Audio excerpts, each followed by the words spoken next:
छोरा कोला में कसे दिया कस धरता पर मोदे के रवि उन्हीं से सिखले बा खोदे के गाल गते गोते दांते से काटे गजरा जैसे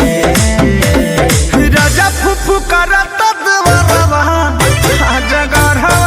जैसे राजा फुफु करता दवरवा जगरवा जैसे आके रोक ले राजा।